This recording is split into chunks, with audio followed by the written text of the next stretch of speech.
Hey guys, today I'm going to make a beef soup in the slow cooker. So let's get crocking. I'm going to use a beef chuck roast for this. This one's 2.8 pounds, 08 pounds. So it was $12.04. It was $5.79 per pound. So I have to cut that up into small pieces. You can also use beef stew meat if you'd rather, but I think this has more flavor. And I'm just going to use some of these baby potatoes. So those are already washed. I don't have to cut those up or wash them. I'm going to use baby carrots. Same for those. Don't have to cut them up or wash them. All I have to do is cut up the celery and that onion. So let me do that. Cut up the meat. And for flavor, I'm going to use some of those beef bouillon cubes. Now we'll get everything into the pot. Celery and onion. I used a red onion, but you can use whatever kind of onion that you want. We'll get the meat in there. I just cut it all into bite-sized pieces there. And baby carrots. This is a 1 pound bag. You just dump those in. You could use regular carrots if you'd rather. And these little potatoes. This is 1.5 pounds of baby potatoes. Like I said, these are all washed.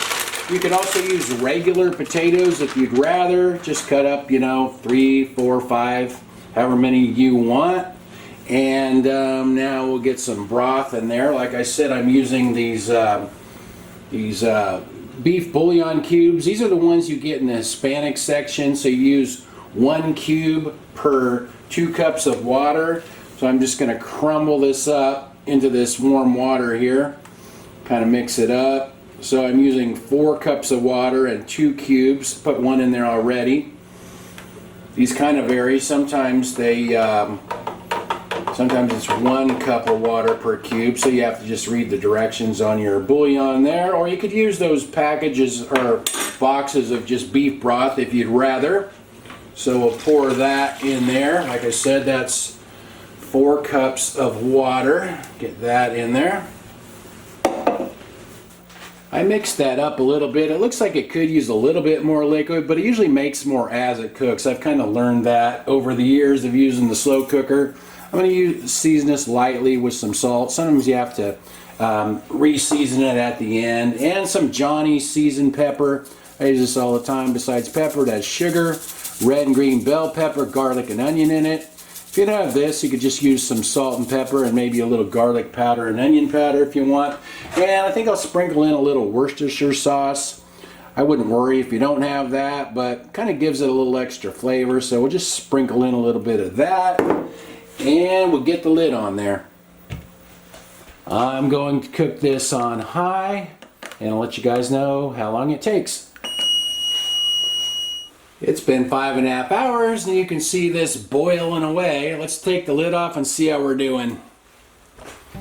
You can see how much more liquid there is now. It makes a lot of liquid as it cooks. Let's see. Looks like the carrot's tender. Potato seems tender. Looks like the meat's kind of pretty well cooked. If you see a few pieces kind of flaking apart a little bit, I think that's good. I'm going to go ahead and shut that off right there and we'll try it out in a few minutes here. Alright, I'll let this cool off for a little bit. Let's try it out here. Carrots are nice and tender.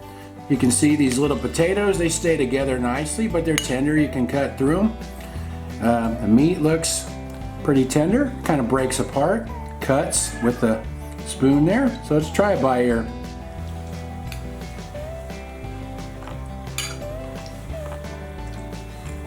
It's pretty good. Good cold weather food. It's always cold in my house. I guess we'll let Amy, the taste test dog, try it out. I put a little bit in the bowl for her. We'll see what she thinks.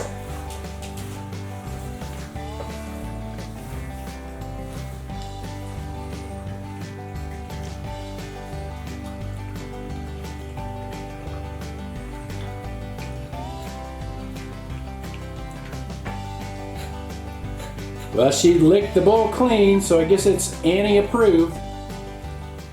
I will write the recipe in the description like usual. Hope you guys are doing good. Thanks for watching. See you guys next time.